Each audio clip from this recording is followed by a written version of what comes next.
ஹே guys, நான் Shamki. Welcome back to another video. இந்த video நீங்கள் எப்படி வேணாலும் எடுத்துக்கோங்க. அதாவது ஒருத்தருக்கு ஆதரவாக பேசுகிறேன், ஒருத்தருக்கு எதிராக பேசுகிறேன், ஒருத்தருக்கு சம்மந்தமே இல்லாமல் எக்ஸாம்பிளாக வச்சு பேசுகிறேன் அப்படின்ற மாதிரி நீங்கள் என்னவா வேணாலும் எடுத்துக்கோங்க. பட் நான் இந்த வீடியோவில் உண்மையை மட்டும்தான் பேச போகிறேன். ஸோ அதை சொல்லிவிட்டு இந்த வீடியோ ஸ்டார்ட் பண்ணிக்கிறேன். ஸோ இந்த வீடியோவில் நான் எதை பற்றி பேச போகிறேன்னா, இப்போ ரீசெண்டாக தான் நான் கேள்விப்பட்டேன், டிடிஎஃப் வாசன் அவர்களை ஆரெஸ்ட் பண்ணியிருக்காங்க அப்படின்ற மாதிரி. நம்மளே டிடிஎஃப் வாசன் அவர்களை பற்றி நிறைய வீடியோஸ் போட்டோம். அதாவது அவர் ஆக்சிடென்ட் பண்ணப்போ ஒரு பைக் அவேர்னஸ் வீடியோவாக இருக்கட்டும், இல்லை அவர் காமத்திபுராவை பற்றி வீடியோ போட்டப்பையாக இருக்கட்டும். ஸோ இந்த மாதிரி சமயத்துலலாம் நான் நிறையவே டிடிஎஃப் வாசன் அவர்களை பற்றி பேசியிருந்தாலும் இந்த வீடியோவில் நான் பேச போகிற விஷயங்கள் எல்லாமே ரொம்பவே டிஃப்ரெண்ட்டாக இருக்க போகுது. அதே நேரத்தில் கண்டிப்பாக இந்த மாதிரி விஷயங்களை பற்றி நம்ம பேசி தான் ஆகணும். என்ன அப்படின்றத இந்த வீடியோவில் நான் சொல்கிறேன். ஸோ வாங்க வீடியோவில் போகலாம்.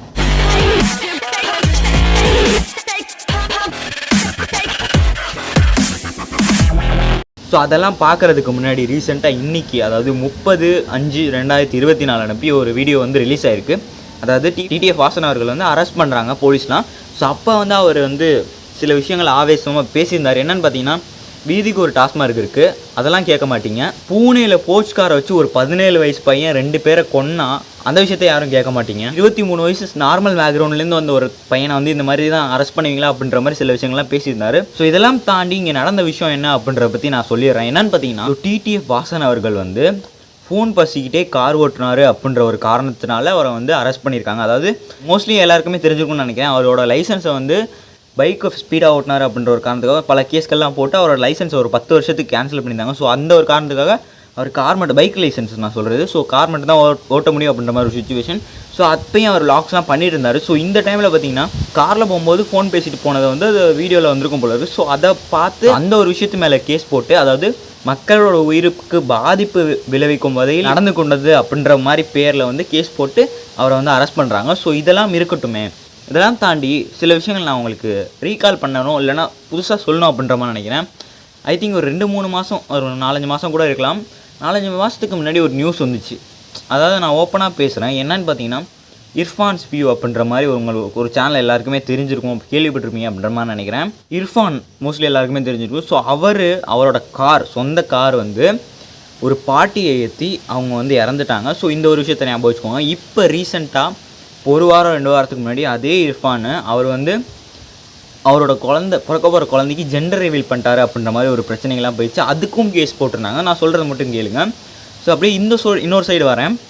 விஜே சித்து விலாக்ஸ் அப்படின்ற மாதிரி ஒரு சேனல் தெரியும். ஸோ அவர் எக்ஸாம்பிளுக்கு தான் சொல்கிறேனே தவிர யாரையும் அட்டாக் பண்ணணும், யாரையும் அவங்க தப்பு இவங்க தப்புன்னு நான் சொல்லணும்னு சொல்லலை. உங்கள்கிட்டே ரிசல்ட்டை விட்டுறேன். இவங்களில் யார் தப்பு அப்படின்றது நீங்களே முடிவு பண்ணிக்கோங்க. ஸோ விஜே சித்து விலாக்ஸில் சித்து அவர்கள் லோகேஷ் கனகராஜா பார்க்க போகிறேன் அப்படின்ற மாதிரி ஒரு வீடியோ போட்டிருப்பார். ஸோ அந்த வீடியோவில் பார்த்தீங்கன்னா அவரும் ஃபோன் பேசிகிட்டே போயிருப்பார். ஸோ நான் இதெல்லாம் ஏன்டா சொல்கிறேன், இதெல்லாம் பண்ணுறாங்க, அப்போ டிடிஎஃப் பண்ண தப்பு இல்லை அப்படின்ற மாதிரி சொல்கிறீங்கன்னு கேட்டிங்கன்னா, கண்டிப்பாக நான் தப்பு இல்லைன்னு சொல்லவே மாட்டேன். அவர் ஃபோன் பேசிட்டு போனதும் தப்பு தான், இல்லைன்னு நான் சொல்லலை. பட் அவர் ஃபோன் பேசிட்டு போனாலும் அதே நேரத்தில் நிறைய பேர் தப்பு பண்ணி அதாவது இந்த மாதிரி ஓப்பனாக இந்த மாதிரி விஷயங்கள் நடக்குது, நம்ம எல்லாருக்குமே தெரியுது, அது சோஷியல் மீடியாலேயும் பரவுது. ஸோ இந்த மாதிரி பரவும் போது அந்த ஒரு விஷயத்தை தட்டி கேட்காம இந்த ஒரு விஷயத்த மட்டும் அப்படின்ற மாதிரி நான் கேட்குறேன். ஆக்சுவலி நம்மளே டிடிஎஃப் வாசன் அவர்களை இவர் தப்பு பண்ணுறாரு அப்படின்ற மாதிரி சொல்லி நிறைய வீடியோஸ் போட்டிருப்போம். பட் இருந்தாலும் அவர் தப்பு, இதுவும் தப்பு தான், இல்லைன்னு நான் சொல்லலை. பட் இந்த தப்பு அவருக்கு மட்டும் ஏன் அது ஒரு வினையாக போய் முடிஞ்சிச்சு, மற்றவங்களுக்குலாம் அது ஏன் வினையாக போய் முடியல அப்படின்றத என்னோட ஒரு காமன் மேனாக, ஒரு நார்மலான ஒரு பீப்புளாக பார்க்கும்போது கேட்கக்கூடிய முதல் கேள்வியாக இருந்துச்சு. ஸோ இப்போ ஒரு விஷயத்துக்கு வருவோம். அதாவது ரீசெண்டாக பார்த்தீங்கன்னா பூனேன்னு தான் நினைக்கிறேன். ஸோ பூனேயில் ஒரு 17 வயசு பையன், ஒரு பெரிய பிஸ்னஸ் மேனோட பையன் போர்ஷு காரில் அவனே ஓட்டிகிட்டு போயிட்டு ஆல்கஹால் குடிச்சிருக்கலாம் அப்படின்ற மாதிரி சொல்கிறாங்க. ஸோ அந்த ஒரு பையன் 2 ஐடி எம்ப்ளாயீஸ், அதாவது ஐடியில் வேலை பார்க்குற 2 நபர்கள், யங்ஸ்டர்ஸ், ஒரு 20-25 வயசுக்குள்ளே தான் இருக்கும்.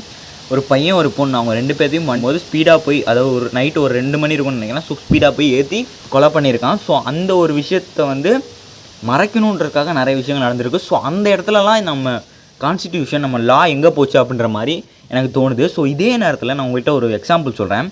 எங்கள் காலேஜில் பார்த்தீங்கன்னா இண்டக்ஷன் ப்ரோக்ராம் அப்படின்ற மாதிரி ஒரு விஷயம் வைப்பாங்க. ஸோ அதில் ஒரு லாயரை கூப்பிட்டுருந்தாங்க. ஸோ அந்த லாயர்கிட்ட கொஷின் கேட்கலாம் அப்படின்ற மாதிரி நான் சொல்லியிருந்தாங்க. ஸோ அந்த மாதிரி கேட்டுட்டு இருக்கும்போது நான் ஒரு கொஷின் கேட்டேன் அவர்கிட்ட.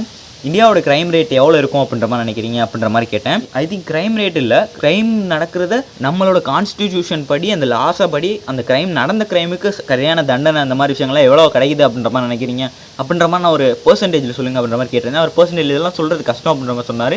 இருந்தாலும் அப்ராக்சிமேட்டாக சொல்லுங்கன்னு கேட்டதுக்கு அவர் என்ன சொன்னார்னா, ஐ திங்க் இப்போ நம்ம இந்தியாவில் பார்த்தீங்கன்னா பொலிட்டீஷியன்ஸ் அல்லாத இருக்கிற கிரைம்ஸ் எல்லாமே ஒரு மினிமம் 75% தண்டனை வாங்கி கொடுத்துட்டாங்க அப்படின்ற மாதிரி ஒரு விஷயத்த சொல்லியிருந்தாரு. ஆனால் அதுக்கே நான் ஒரு கேள்வி கேட்டேன், ஏன் பொலிட்டீஷியன்ஸை மட்டும் சேர்க்கலை, பொலிட்டீஷியன் சேர்த்து எவ்வளோ வரும் அப்படின்ற மாதிரி கேட்டேன். அதுக்கு அவர் பதிலே சொல்லலை, அதை நம்ம பேச வேணாம் அப்படின்ற மாதிரி சொல்லிட்டாரு. ஸோ இந்த ஒரு விஷயத்துலேயே நம்ம புரிஞ்சுக்கலாம், லாயர்ஸ் ஓப்பனாக நம்ம எல்லாருக்கும் தெரியுது இந்த மாதிரி பொலிட்டீஷியன்ஸ் அவங்க பெரிய பெரிய ஆட்களை சம்மந்தப்பட்ட ஒரு விஷயம், ரிச்சான பீப்புளெலாம் சம்மந்தப்பட்ட அந்த கிரைம்ஸுக்கெல்லாம் தண்டனை வந்து கிடைக்கிறது கொஞ்சம் கஷ்டமாக போட்டுக்கலாம், இழுத்துட்டும் போகலாம். பட் இந்த மாதிரிலாம் ஒரு விஷயம் இருக்குது அப்படின்றத அவங்களே ஓப்பனாக சொல்லிடுறாங்க.